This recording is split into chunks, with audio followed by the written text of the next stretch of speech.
번째 오늘 기도 제목은 순응하라입니다. 순응하라. 예레미야서 42장 1절로 17절인데요. 좀 다소 깁니다. 저와 여러분이라고 한다 그럴 때는 늘 지금 온라인으로 예배드리는 분이라고 생각을 하시면 되겠습니다. 여러분도 이 예배 참여자로 같이 했으면 좋겠습니다. 이에 모든 군대의 지휘관과 가레야의 아들 요하난과 호사의 아들 여사냐와 백성의 낮은 자로부터 높은 자까지 다 나와 선지자 예레미야에게 이르되 당신은 우리의 탄원을 듣고 이 남아있는 모든 자를 위하여 당신의 하나님 여호와께 기도해 주소서. 당신이 보는 바와 같이 우리는 많은 사람 중에서 남은 적은 무리이니 당신의 하나님 여호와께서 우리가 마땅히 갈 길과 할 일을 보이시기를 원하나이다. 선지자 예레미야가 그들에게 이르되 내가 너희 말을 들었은즉 너희 말대로 너희 하나님 여호와께 기도하고 물은 여호와께서 너희에게 응답하시는 것을 숨김이 없이 너희에게 말하리라. 그들이 예레미야에게 이르되 우리가 당신의 하나님 여호와께서 당신을 보내사 우리에게 이르시는 모든 말씀대로 행하리이다. 여호와께서는 우리 가운데에 진실하고 성실한 증인이 되시옵소서.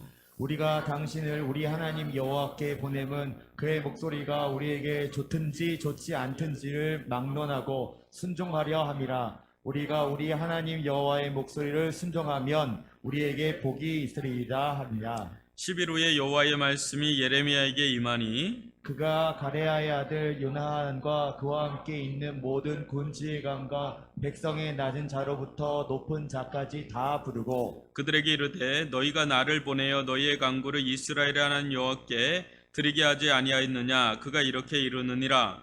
너희가 이 땅에 눌러앉아 산다면 내가 너희를 세우고 헐지 아니하며 너희를 심고 뽑지 아니하리니 이는 내가 너희에게 내린 재난에 대하여 뜻을 돌이킴이라. 여호와의 말씀이니라. 너희는 너희가 두려워하는 바벨론의 왕을 겁내지 말라. 내가 너희와 함께 있어 너희를 구원하며 그의 손에서 너희를 건지리니 두려워하지 말라. 내가 너희를 불쌍히 여기니 그도 너희를 불쌍히 여겨 너희를 너희 본향으로 돌려보내리라 하셨느니라. 그러나 만일 너희가 너희 하나님 여호와의 말씀을 복종하지 아니하고 말하기를 우리는 이 땅에 살지 아니하리라 하며 또 너희가 말하기를 아니라 우리는 전쟁도 보이지 아니하며 나팔 소리도 들리지 아니하며 양식의 궁핍도 당하지 아니하는 애굽 땅으로 들어가 살리라 하면 잘못되리라.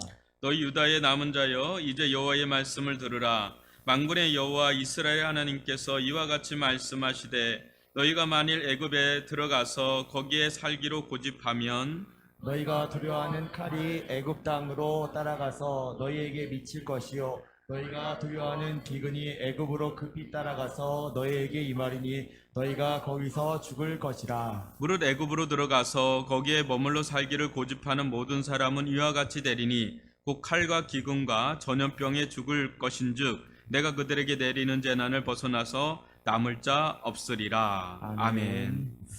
예, 오늘 순응하라라는 제목으로 먼저 좀 기도하기를 원하는데요. 여러분 참 2절부터 6절까지를 보면 이런 공동체가 없어요. 참 저는 2절부터 6절까지 몇만 보면 우리 교회가 이런 공동체가 됐으면 좋겠다 할 정도로 제가 볼 때는 최상의 공동체예요. 어느 공동체도 이런 고백을 하는 공동체는 제가 볼 때 지상에 있는 교회 중에는 최상의 공동체입니다. 한번 볼까요? 2절을 보십시오. 당신은 우리의 탄원을 듣고 이 남아있는 모든 자를 위하여 당신의 하나님 여호와께 기도해 주소서. 얼마나 좋아요. 그죠? 또 3절을 보시면 당신의 하나님 여호와께서 우리가 마땅히 갈 길과 할 일을 보이시기를 원하나이다. 여러분 이 3절 같은 경우는 특히 오늘날 우리 코로나 속에 처해 있는 교회나 또 우리 성도들이나 또 이 나라나 전 세계에 있는 사람들이 다 이런 고백을 할 것 같아요. 내가 하나님, 신이 없다고 하는 사람들도 이런 한계적인 상황에서는 신에 대해서 이런 마음을 품을 것 같아요. 신이시여, 우리의 갈 길과 할 일을 보이시기를 원하나이다. 이렇게 고백을 할 것 같아요. 여러분도 참 하나님으로부터 이런 고백, 이런 은혜를 받으면 참 좋겠죠. 내가 갈 길이 어딘지, 내가 할 일이 뭔지를 딱 너 누구누구야, 너의 갈 길은 이거다, 너의 할 일은 이거다. 딱 이게 이게 딱 누가 하나님께서 딱 보여주시면 그냥 고민할 거 없잖아요. 그냥 그거 가면 되는 거잖아요. 얼마나 좋은 고백인지 모릅니다. 5절을 보시면 우리가 당신의 하나님 여호와께서 당신을 보내서 우리에게 이르시는 모든 말씀대로 행하리이다. 이것도 얼마나 좋은 고백입니까? 하나님께서 당신에게 이르시는 그 모든 말씀대로 우리는 행하리이다. 전 그래서 이게 우리 공동체가 이렇게만 되면 최상의 공동체죠. 하나님께서 무슨 말씀만 하시면 그게 무슨 말씀이시든지 그대로 행하겠다라는 그런 결의에 찬 고백입니다. 그건 대단한 고백 아닙니까? 그거에 대해서 아주 확답을 하는 게 6절입니다. 6절은 더 대단해요. 한번 보세요. 우리가 당신을 우리 하나님 여호와께 보냄은 그의 목소리가 우리에게 좋든지 또 좋지 않든지 막론하고 순종하려 한다고. 우리가 우리 하나님 여호와의 목소리를 순종하면 우리에게 복이 있으리이다. 여러분, 이거보다 확실한 정답 같은 이런 고백이 어디 있어요? 안 그렇습니까? 우리는 이렇게 말씀 보다 보면 좋은 말씀 있잖아요. 나한테 좀 좋은 말씀은 들어요. 근데 나한테 부담되는 말씀은 듣기가 좀 거북스럽잖아요. 부담스럽고 좀 무겁고 그렇잖아요. 무섭기도 하고 내가 또 그거 할 수 있겠나 하기도 하고. 그런데 지금 이 이스라엘 이 공동체는요, 막 좋든지 좋지 않든지를 막론하고 그냥 무조건 순종하겠습니다. 하나님의 말씀이면. 왜? 하나님의 말씀, 하나님 목소리를 순종하면 그게 복이 있을 거라는, 복이라는 것을 믿었기 때문에. 대단한 겁니다. 그러니까 답을 알고 가는 인생이에요. 답을 알고 가는 인생. 여러분, 이런 공동체는요, 제가 볼 때는 무서울 것 없는 공동체, 염려할 것도 없어요. 염려할 것도 두려울 것도 없어요. 천하무적의 공동체가 아닐까 싶습니다. 제 얼굴을 좀 비춰주시죠. 저도 좀 보고 싶습니다. 여러분, 근데 이런 공동체가 되기를 바라시나요? 들리시나요? 얘기해 주세요.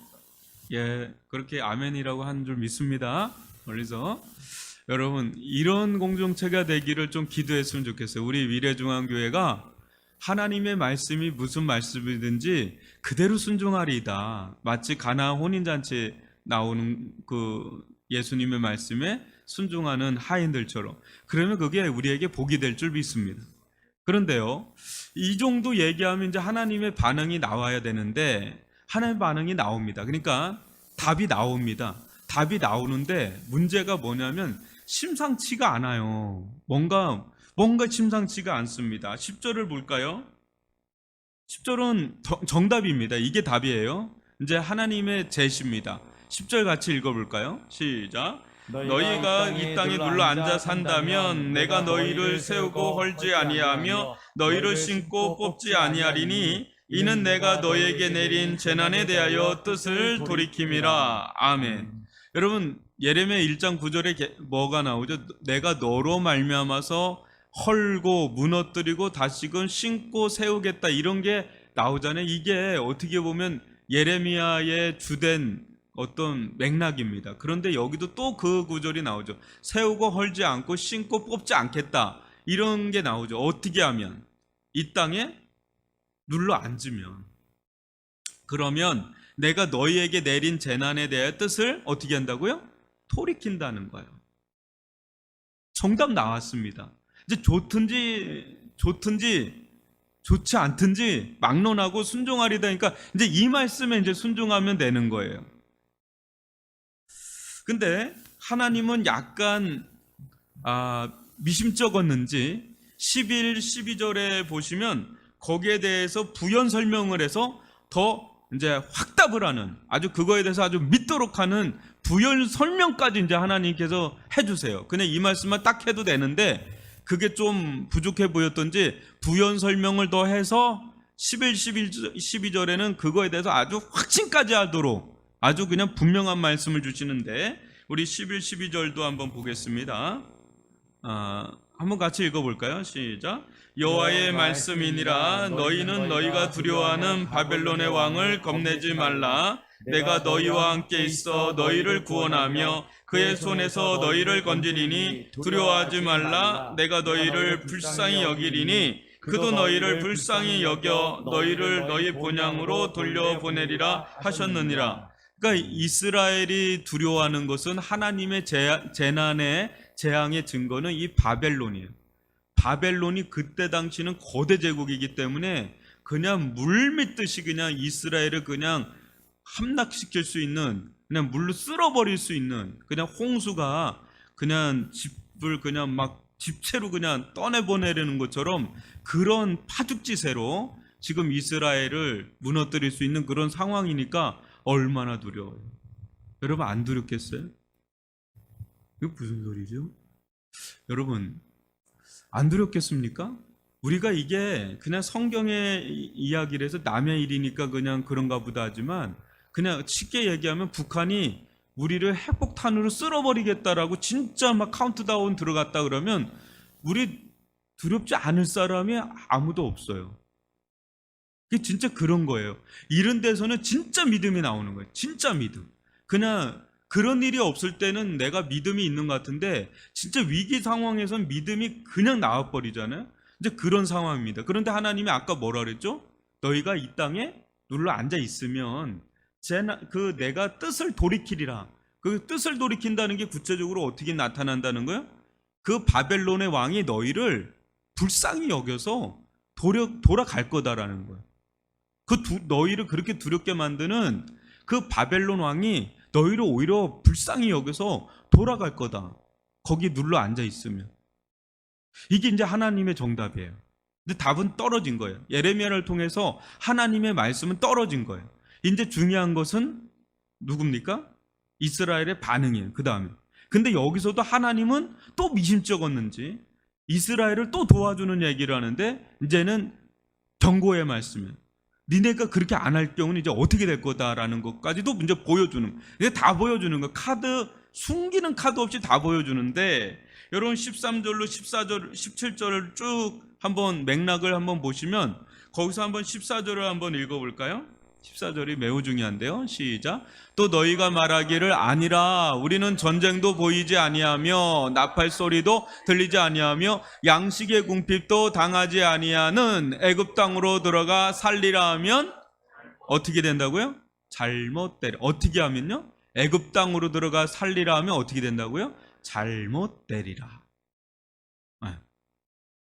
말은 하나님께서 좋든지 좋지 않든지 막론하고 주의 말씀이라면 무엇이든지 순종하겠나이다. 하나님의 말씀대로 순종하는 것이 우리에게 복이 되겠나이다. 이렇게 말은 해놓고 정작 하나님 말씀 뚝 떨어졌는데 그게 너무 두려운 거예요. 그거를 지킬 만한 믿음의 그릇이 안 되면 안 돼서 이제 다른 길, 애굽 땅으로 가서 거기는 뭐예요? 전쟁도 없고 양식도 풍족하고 칼도 없고 부족함이 없는 그런 곳으로 가면 잘못되리라. 근데 여러분 인간적으로 보면 어느 길을 택하는 게 맞습니까? 눌러 앉아 있는 게 맞아요? 아니면 애굽 땅으로 가는 게 맞아요? 애굽 땅으로 가는 게 맞죠. 왜요? 나팔 소리도 없어요. 전쟁도 없어요. 양식도 있어요. 그리고 바로 왕이 이렇게 다 이렇게 보호해 주네. 너무너무 살 길이에요. 근데 그 길은 죽을 길이다. 사망의 길이다. 왜요? 왜 그럴까요? 하나님이요, 지금 15, 16, 17 말씀을 안 찾아봤지만 보시면 어때요?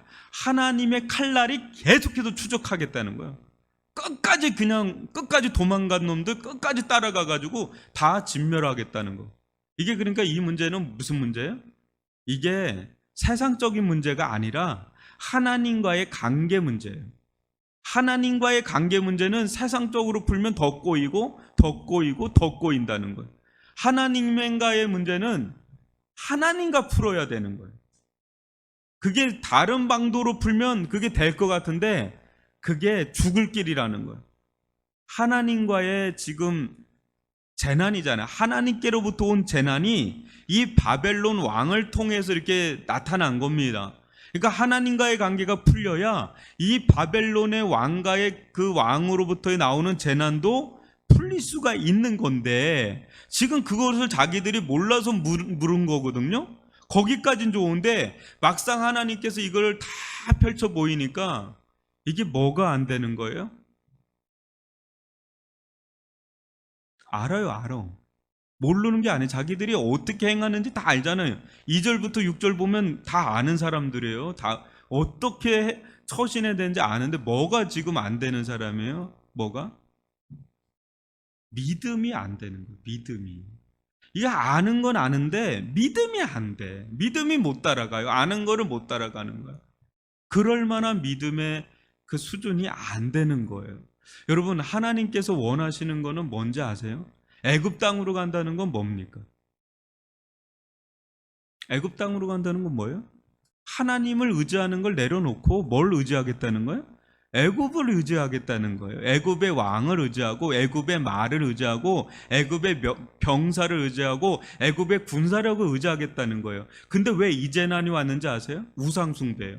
하나님이 아닌 다른 것을 의지하는 거, 다른 것을 더 숭배하는 거, 그걸 우상 숭배인데, 그 우상 숭배가 이 재난을 촉발시킨 건데, 여전히 그 죄 가운데 거하는 거예요. 여전히 그 죄가 회개하지 못하고, 회개하고 믿음을 가져야 되는데 여전히 그거를 하지 못하고 죄 가운데서 애굽을 의지하는 길을 택하여 갈 때 칼날이 끝까지 따라가겠다는 거예요. 그래서 다 죽어버립니다. 그래서 파멸의 길로 가는 거예요, 이스라엘이. 여러분, 하나님께서 그 땅에 눌러 앉으라 그럴 때 뭐가 필요하겠어요? 그 땅은 아무것도 없는 땅이에요. 군사가 있어요, 말이 있어요, 병사가 있어요, 뭐가 있어요. 아무것도 없는 땅이 가나안 땅입니다. 그 뭐밖에 없는 거예요, 그 땅은. 하나님밖에 의지할 수밖에 없는 땅이나, 하나님 의지하든지 죽든지 그 둘 중 하나입니다. 그러니 거기에 있는 게 어려운 거죠. 어려워도 그 길이 살 길이라는 거예요. 하나님을 의지하는 길이 살 길이다라는 거예요.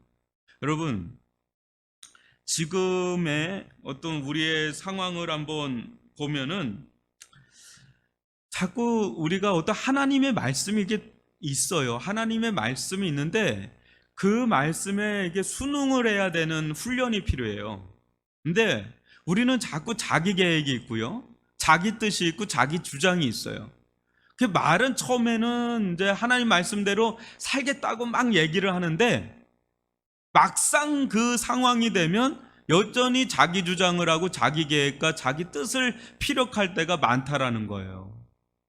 그렇게 해가지고는요, 이게 이제 그걸 따라갈 믿음이 안 되는 겁니다. 근데 여러분 보세요. 예수님도 히브리서 5장 8, 9절을 보면은 이런 말씀이 나옵니다. 같이 한번 읽어보실까요? 시작. 그가 아들이시면서도 받으신 고난으로 순종함을 배워서 온전하게 되셨은즉 자기에게 순종하는 모든 자에게 영원한 구원의 근원이 되시고. 여러분, 예수님 어떻게 사셨어요? 자기에게 고난이 오는데 이 고난을 우리는 이렇게 저항하고 싶잖아요. 이렇게 고난을 비껴가고 싶잖아요. 될 수 있으면 고난을 당하지 않기로 하는데 예수님은 그 고난의 삶을 그냥 받아들이세요. 우리가 받아들여야 될 때가 있다는 거예요. 이 고난, 때 아닌 고난을 그냥 받아들이고 순응해야 될 때가 있어요. 아무리 이거를 그냥 아둥바둥 쳐봤자 안 되는 때가 있잖아요. 지금의 코로나19는 어때요? 우리가 이거를 아무리 부정을 하려고 해도 부정할 수가 없는 그냥 흐름이에요. 이게 고난이죠. 우리한테는 곤욕스럽고 고난이고 고통이죠. 그걸로 말미암은 또 여러 가지 일들도 많이 일어나기 때문에 각자 영역에서 너무너무 이건 힘겨운 겁니다. 그러나 어떤 면에서 우리는 그냥 순응해야 될 필요가 있는 겁니다. 순응해야 될 때가 있고 순응해야 될 영역이 있는 거예요. 또 여러분, 요셉 한번 볼까요? 창세기 39장 1절로 3절입니다. 저와 여러분이 한 절씩 교독해보죠. 요셉이 이끌려 애굽에 내려가매 바로의 신하 친위대장 애굽 사람 보디발이 그를 그리로 데려간 이스마엘 사람의 손에서 요셉을 산이라. 여호와께서 요셉과 함께 하심으로 그가 형통한 자가 되어 그의 주인 애굽 사람의 집에 있으니 그의 주인이 여호와께서 그와 함께 하심을 보며 또 여호와께서 그의 범사에 형통하게 하심을 보았더라. 여러분, 우리가 요셉에게서 배울 수 있는 가장 큰 덕목이 뭡니까? 그는 늘 순응하는 거예요. 자기에게 너무 억울한 일들, 상처될 만한 일들이 계속 일어나거든요. 근데 그때마다 그냥 그걸 순응을 해요. 순응하면서 뭐를 해요? 하나님을 따라갑니다. 순응하면서 하나님을 따라가는 법을 배워야 되는 때예요. 지금은 어느 때입니까? 순응을 하면서요, 이 코로나19 상황 속에서 우리는 순응하는 법을 배워야 되는 거예요.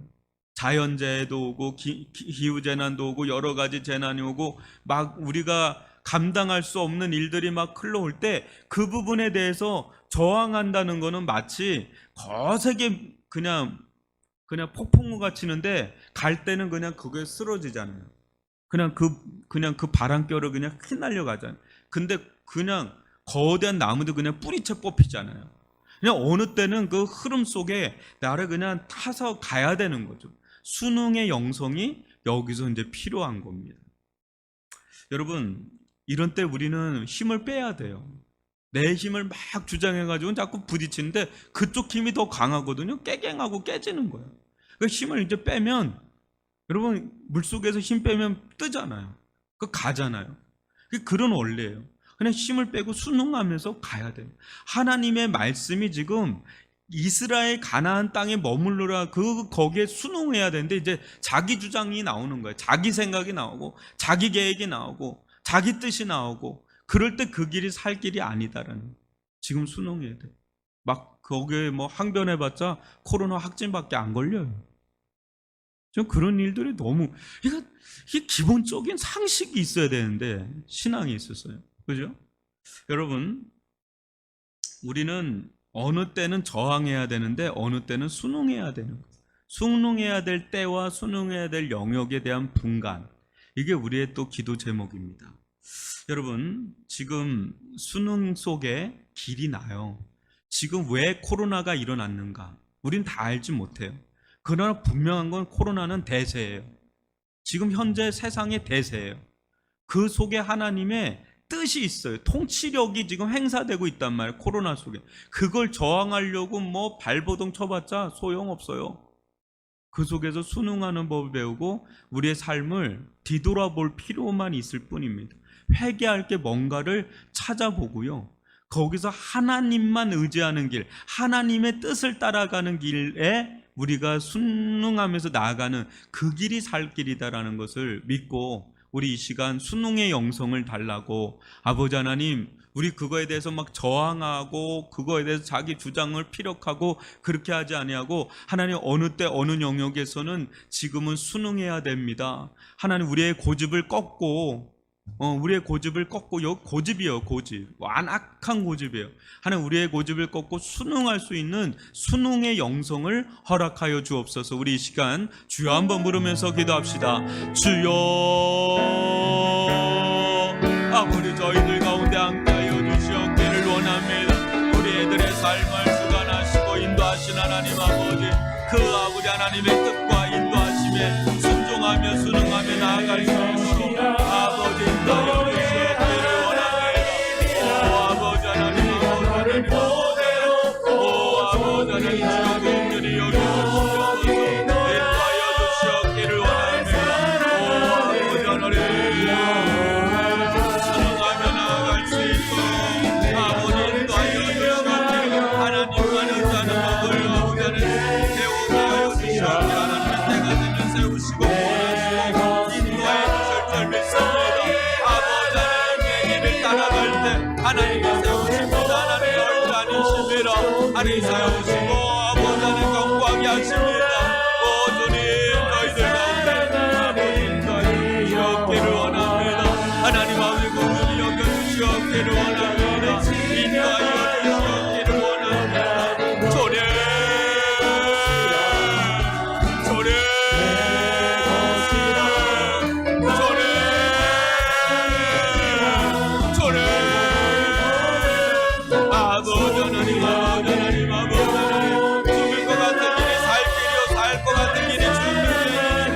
알고 아버지 하나님 뜻에 전적